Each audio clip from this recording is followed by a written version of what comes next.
अस्सलाम वालेकुम नाज़रीन, आवाज़ न्यूज़ में भली कार माया गज़ाल आबरो आऊं आहियां फरहा औरंगज़ेब। सब खां पहिरें हिकु नज़र हेडलाइंस ते।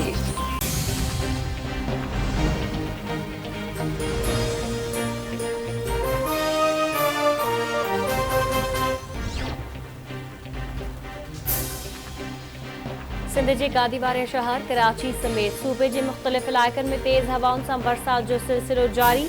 Super highway Malir Gadap city, Kathore city, Bahria town, Darsano Chhano, Dalmoti, रेडी कोट, इब्राहिम हैदरी स्कीम टेट्री, कायदाबाद, यूनिवर्सिटी रोड, गुलशन इकबाल ऐं गुलिस्तान जौहर में बरसात।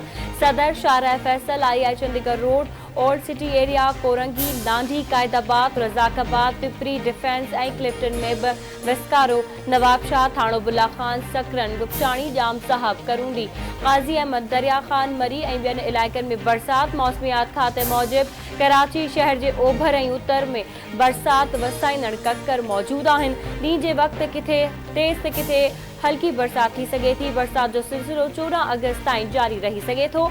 समुंड में चाड़ बि अची सघे थो।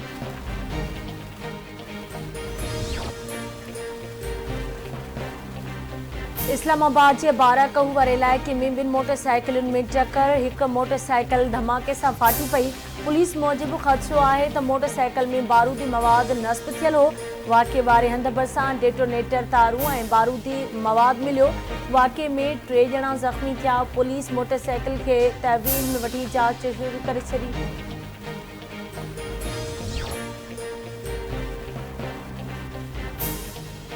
तहरीक इंसाफ के अगवान शहबाज गिल के बगावत केस में इस्लामाबाद की मकामी अदालत में पेश किया वियो।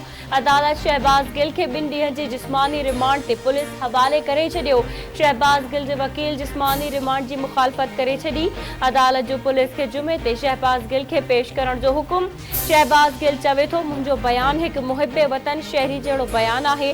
फौज सां प्यार करण वारो बयान आहे। कंहिंखे भड़काइण जी कोशिश नाहे कई। बयान में कुछ भी नाहे जंहिं ते खेसि शर्मिंदगी थे।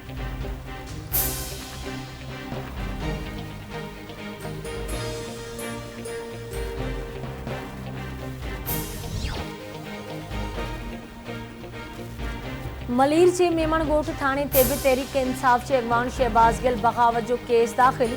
केस में अवाम के बगावत लाइ भड़काइण, नफ़रत पखिड़ण जा कलम शामिल।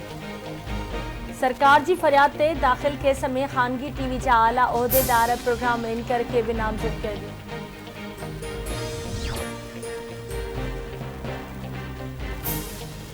पीटीआई ऐं फौज विच में विचोटियूं पैदा करण जी साज़िश कई पई वञे। पीटीआई ऐं फौज विच में वेझा वधाइण वारी साज़िश खे नाकाम बणायो वेंदो। पीटीआई अगवान सदुमर जे लाहौर में प्रेस कॉन्फ्रेंस। संदसि चवण आहे त बयानियो ठाहियो पियो वञे त पीटीआई मुल्क लाइ ख़तरो आहे। पाकिस्तान जो अवाम इमरान खान सां गॾु आहे। इमरान खान जे सॾ ते क़ौम बार बार ॿाहिरि निकिरी आई आहे। क़ौम साज़िश ख़िलाफ़ ॿाहिरि निकिरी अचे। बंदि कमरनि में फ़ैसिला कया विया ऐं हराम जे पैसनि मां माण्हुनि जा ज़मीन ख़रीद कया विया। इलेक्शन कमीशन की रिपोर्ट में वाज़ह जानिबदारी नज़र अचे थी। हाणोकी सूरत-हाल जो सबब 17 जुलाई वारी इलेक्शन आहे।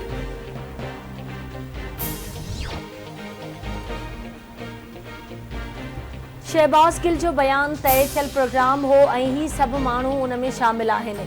जॾहिं त इमरान खान जी सदारत हेठि गॾिजाणी थी, उन लाइ जेकॾहिं सबूत मिलिया त इमरान खान खे बि गिरफ़्तार कंदासीं। वफ़ाक़ी घरू वज़ीर राणा सनाउल्लाह जो बयान। संदसि चवणु आहे त अॼु इमरान खान चई रहियो आहे त गिरफ़्तारी खां अॻु सफ़ाई जो मौक़ो ॾियणु घुरिजे। मूंखे 15 किलो हीरोइन जे केस में गिरफ़्तार कयो वियो। छा मूंखे गिरफ़्तार करण वक़्तु सफ़ाई जो मौक़ो ॾिनो वियो हो? शहबाज गिल खे केस दाख़िल करण बाद गिरफ़्तार कयो ऐं 24 कलाकनि में अदालत में पेश कयो। शहबाज गिल या संदसि ड्राइवर ते तशद्दुद जी ॻाल्हि ग़लति आहे।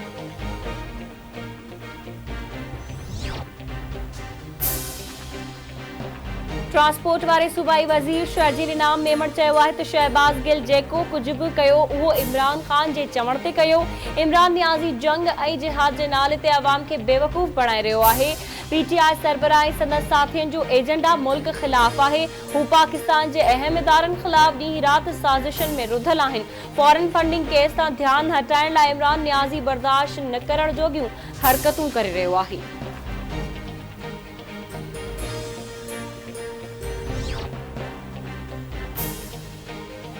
फ़ौज ख़िलाफ़ जेको बि ॻाल्हाईंदो उन जी मज़म्मत कयूं था। शहबाज़ गिल जी गिरफ़्तारी गैर क़ानूनी आहे। क़ौमी असैम्बली जे अॻूणे स्पीकर असद कैसर जूं पिशावर में मीडिया सां ॻाल्हियूं। चवे थो ममनूआ फंडिंग केस में नोटिस जारी करणु FIA जो अख़्तियार नाहे। फ़ौज ख़िलाफ़ नून लीग ऐं मौलाना फज़ल रहमान जेको लहजो इस्तेमालु कयो उन्हनि ख़िलाफ़ चर्चा थियणु घुरिजनि। कानून खां केर बि मथां नाहे।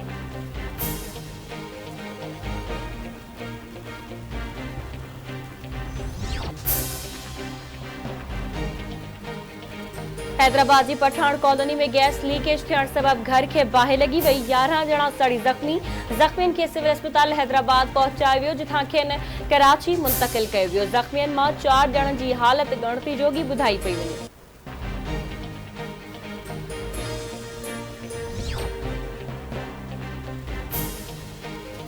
सिंध जे मुख़्तलिफ़ इलाइक़नि में बरसातुनि सबब पखेड़ियल गैस्ट्रो जी वबा ते ज़ाब्तो न अची सघियो। बिरिया रोड वेझो ॻोठ बचल लोहरानी वासी नौजवान ताज मोहम्मद लोहरानी गैस्ट्रो विघे फौत। मुख़्तलिफ़ ॻोठनि में गैस्ट्रो विघे फौतियुनि जो अंगु छह थी वियो। मुंहिंजो दड़ो भरिसां ॻोठ ॾिनो वाहण में गैस्ट्रो विघे वधीक हिकु ॿारड़ो फौत थी वियो। खैरपुर ऐं भर पासे वारनि इलाइक़नि में गैस्ट्रो ते ज़ाब्तो न अची सघियो। गुज़िरियल 24 कलाकनि दौरान खैरपुर ऐं भर पासे वारनि इलाइक़नि जा गैस्ट्रो में मुब्तला 87 ॿार इस्पतालुनि में दाख़िल। सिटी अस्पताल खैरपुर में बिस्तरनि जी खोट ऐं सहूलियतुनि जी अणाट। मरीज़ ॿारनि जा वारिस ऐं इस्पताल अमलो ॾुखियाईनि जो शिकार।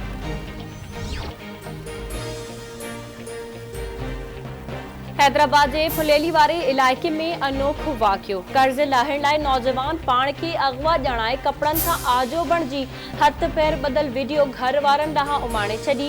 अहमद रज़ा जी शिकायत ते पुलिस एयरपोर्ट वारे इलाइक़े में कार्रवाई करे पोल खोले छॾियो।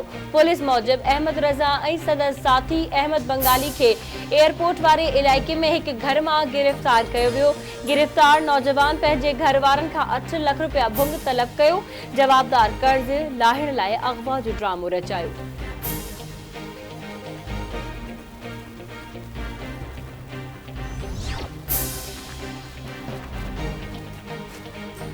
बांदी वेझो रोड हादसे में फौत थी वियल लाड़काने वासी तालीमी बोर्ड जे क्लार्क जावेद शेख संदसि ज़ाल ऐं धीउ जी तदफ़ीन।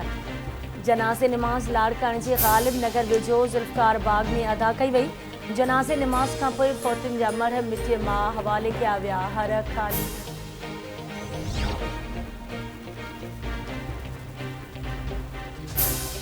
बाकराणी वेझो ॻोठ गुल मोहम्मद जतोई में सारियाले बिज में माल पवण तां जतोई बिरादरी जे 2 धुरियुनि में झेड़ो। चाकू लठियूं कुहाड़ियूं ऐं डंडा लॻण सबब नींगरी समेत 8 ॼणा ज़ख़्मी। पुलिस सूरत-ए-हाल ते कंट्रोल करे वरितो। बाकराणी थाणे ते NC दाख़िल। ज़ख़्मी अस्पताल मुंतक़िल। सेवण जे इलाइक़े टंडो शहबाज़ी लॻ ॻोठ पीरबख्श टालपुर में टालपुर बिरादरी जे 2 धुरियुनि में रस्ते वारे मामले तां झेड़ो। 6 ॼणा ज़ख़्मी। हिकु ज़ख़्मी खे हैदराबाद मुंतक़िल कयो वियो।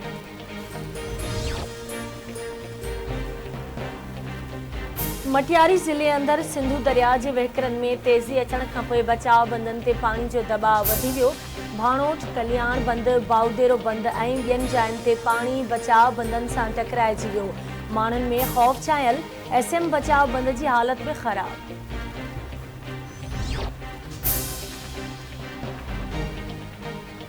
सखर बैराज मां लाश मिलण जो सिलसिलो रुकजी न सघियो। वधीक हिकु लाश हथ सखर बैराज जे गेट नंबर 47 में फाथल लाश खे कढी अस्पताल मुंतक़िल कयो वियो। 39 ॾींहं अंदरि सखर बैराज मां मिलियल लाशुनि जो अंग एकी थी वियो।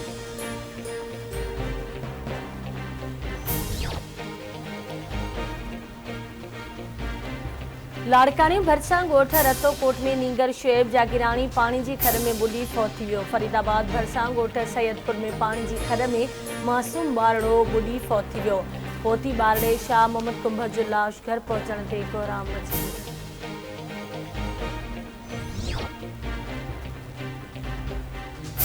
ऐं नवाब अली मोहम्मद भरिसां ॻोठ जुमो लाशारी में बिजली जो करंट लॻण सबब हिकु शख़्स फौत थी वियो। मोहम्मद आचर लाशारी खे ज़ख़्मी हालत में काज़ी अहमद अस्पताल मुंतक़िल कयो वियो जिते हुन दम ॾिनो। अलीआबाद स्टाफ वटि करंट लॻण सबब औरत ज़ख़्मी अस्पताल मुंतक़िल।